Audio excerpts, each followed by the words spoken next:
Итак, сибиряки в Израиле пришли на еще одну площадку детскую. Недалеко тоже от пляжа и гостиницы Леонардо. Сейчас спускаемся, что вы видите. Столики каменные для игры в шахматы, для игры в нарды. И что это, видимо, еще раз нарды. Хотя, может, и не нарды. Что это за игра? Кто узнал? Расскажите. И, собственно, площадка. Такой комплекс тоже под тентом. От жары. Горка. Раз, два. Я вижу две обычные горки и одна вот эта, которая через трубу. Вот такая вот спираль. Качеля.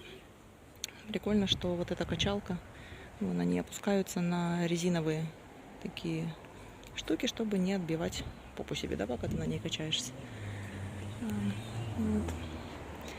Здесь такой взбираться вверх прикреплен. Это прикольно. Небольшая, очень небольшая, и здесь к ней еще примыкает такой парк. Сидеть, погулять можно, ну и туда дальше, если идти через дорогу, там можно выйти к морю. Вот. С этой стороны вот труба,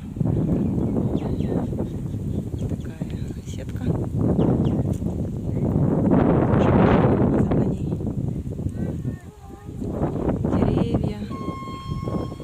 деревья, в тени можно посидеть, отдохнуть, карусель.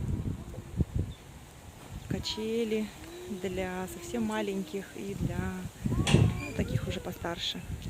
Взрослым, наверное, тоже можно покататься. И, конечно же, есть фонтанчик с водой. Здесь можно посидеть,